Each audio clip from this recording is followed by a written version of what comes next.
Welcome to RevMD, the podcast all about medical billing.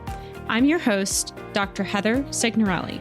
Join us as we break down the ins and outs of medical billing, discuss the latest trends, and also share insights to help you and your practice navigate the world of healthcare finances.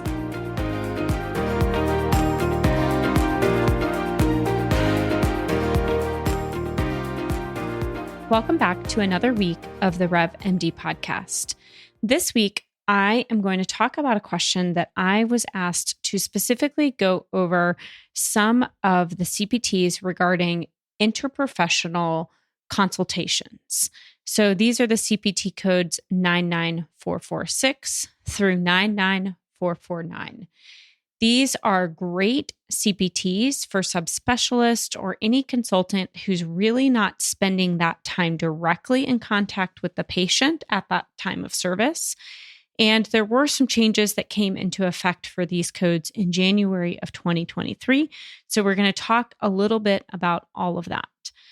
Again, if you guys are looking for a new billing and coding service, head over to nationalrevenueconsulting.com or shoot us an email at info@nationalrevenueconsulting.com. We are changing our name to NatRevMD, which matches our podcast. So you look for a notification for that upcoming change. Again, we are excited to rebrand to make it more sense for the podcast and for the name of our full service medical billing and coding team. All right, back to our discussion today. We are going to talk a little bit about these CPT codes, what it means, what it requires, what you need to document, and all of that fun stuff. So, interprofessional telephone or internet consultation is basically defined as an assessment and management service. So you, as a consultant, are still assessing something. You're still assessing the disease of a patient. You're still suggesting management of that disease with a patient's treating provider. And that can be a primary or a qualified healthcare professional who basically requests that opinion or treatment advice of you as a consultant with whatever specialty you're a part of, so that you can assist in treating that physician so that they themselves may be able to diagnose and manage that patient's condition without the need for you, the consultant, having a face-to-face contact with that individual. So again, these CPT codes are 99446 through 99449. We'll talk a little bit about 99451 in a minute, but we'll put that to the side for a second. I will note that as of January 2023, these four CPT codes, the 99446, 47, 48, and 49. So that's four CPT codes. I can count. Those four CPT codes had a change again in January of 2023, where it now is allowed any other qualified healthcare professional to be added to the code descriptors, basically, which allows other healthcare professionals to be able to bill for that. So for an example, that allows psychologists to be able to bill these types of consultations. There was a lot of denials and some confusion about that in the old days or prior to 2023. And so that is why they made that clarification. Now, important to note that these services do not require a patient to have face-to-face contact with a consulting physician or that qualified healthcare provider in order for there to be that consultation. So the definition of these four CPT codes really depends on time, right? So 99446 basically reads that it is that interprofessional telephone, internet, electronic healthcare record assessment and management service that's provided by the consultative physician or that other qualified healthcare professional. And this can include a verbal and a written report to the physician's treating, requesting physician or other qualified healthcare professional. So that's the exact wording of it. Now, 99446 is basically 5 to 10 minutes.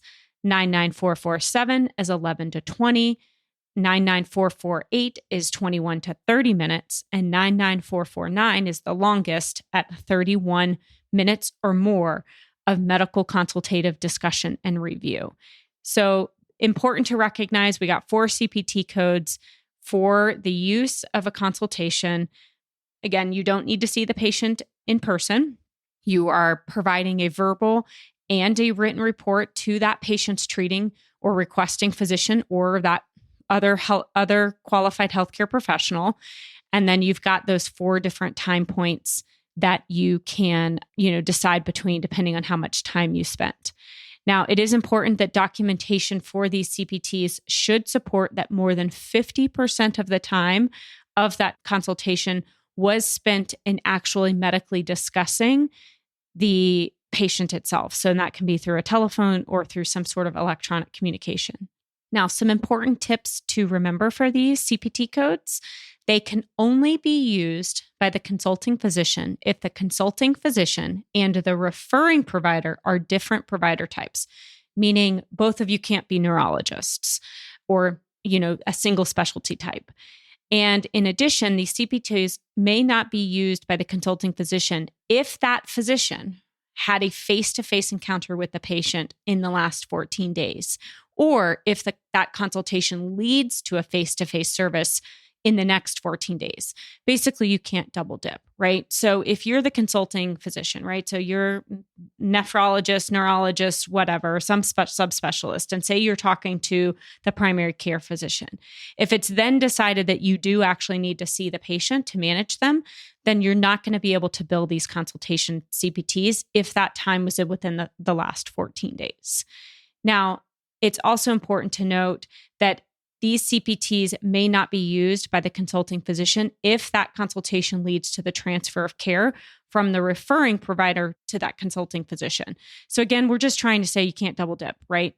And when you're using these CPTs, the majority of that service time, right? I already said greater than 50% must be devoted to actually having a verbal or internet discussion. And that service, of course, has to have a minimum of 5 minutes or more in order to use any of these above CPT codes. And then basically you're going off of the time difference in order to decide which one to bill. All right, now we're going to talk and shift gears a little bit and talk about 2 CPT codes that are very similar to this, and that's 99451 and 99452. So these are reported by the consultant, which allow them to have access to data or information through an AHR, in addition to, any other sort of telephone or internet access that they need.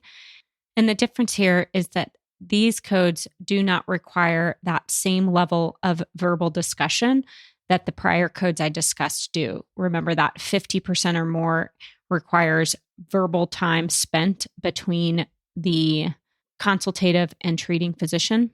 So that's really the important deciding factor, is that the 99451, also reported by the consultant, is really just providing that written report to the treating or requesting physician or other healthcare provider. And they have to spend greater than 5 minutes in order to bill for this. And again, that's for activities like reviewing pertinent medical records, imaging, labs, medication profiles, or any sort of other medical records that are given to the consultant.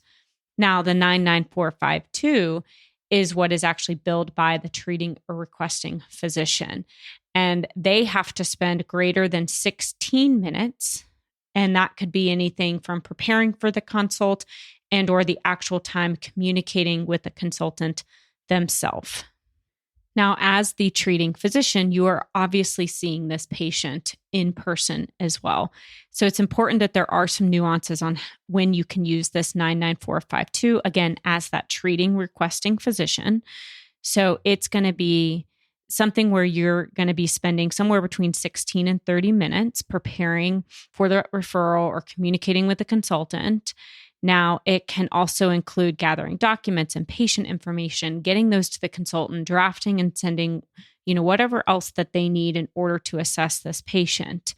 Now, this could also include time where you're doing something like a phone call with the consultant, but it cannot be used within a 14-day period for that same patient. And of course, it can't be used if you're transferring care to that consultant. And also, when it is submitted, it's important to really document exactly what was prepared, what was reviewed, all the information and the communication, and really make sure that you have documented within the EMR exactly what happened.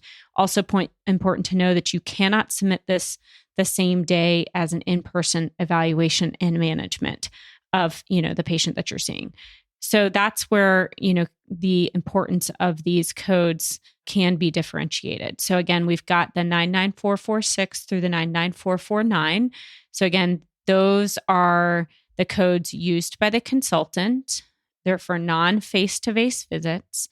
They're from anywhere from 5 to over 31 minutes in order for a consultant to help assess and manage a patient with that treating physician. And you are providing both a written communication or written documentation, as well as spending greater than 50% of time devoted to that consultative verbal or internet discussion. And then that 99451, the difference there, right? Again, we're still talking about what the consultant is billing, but that 99451, they are not having to do the verbal part of the discussion, right? That's just for that written report and review of the documents and yada, yada. And that you do need to spend more than 5 minutes in order to bill that. And then the 99452 is again what's applying to the treating or referring physician or other healthcare provider. And again, that's for preparing for the consultation with the consulting physician or other healthcare provider. And that can be reviewing documents, getting documents prepared, talking to the consultant, all of that piece. And you just want to make sure you're not billing that on the same date of service that you saw a patient. And you're also not going to be able to bill any of these codes if the patient is transferred to that consultant or that consultant sees the patient within the next 14 days. So hopefully this kind of gives you a general overview of the consultation CPT codes that you can use. So great mechanism to not only provide good patient care, but also, bill for your time. Again, I think we as physicians undervalue our time sometimes. We think, gosh, we don't need to bill for it, or I feel guilty, or the patient's going to get a bill for that. Guys, we all went to medical school. We worked hard and we've studied, we've trained. Our expertise is worth it. Lawyers don't second guess themselves, and neither should we. All right. Hope you guys have a great rest of your week.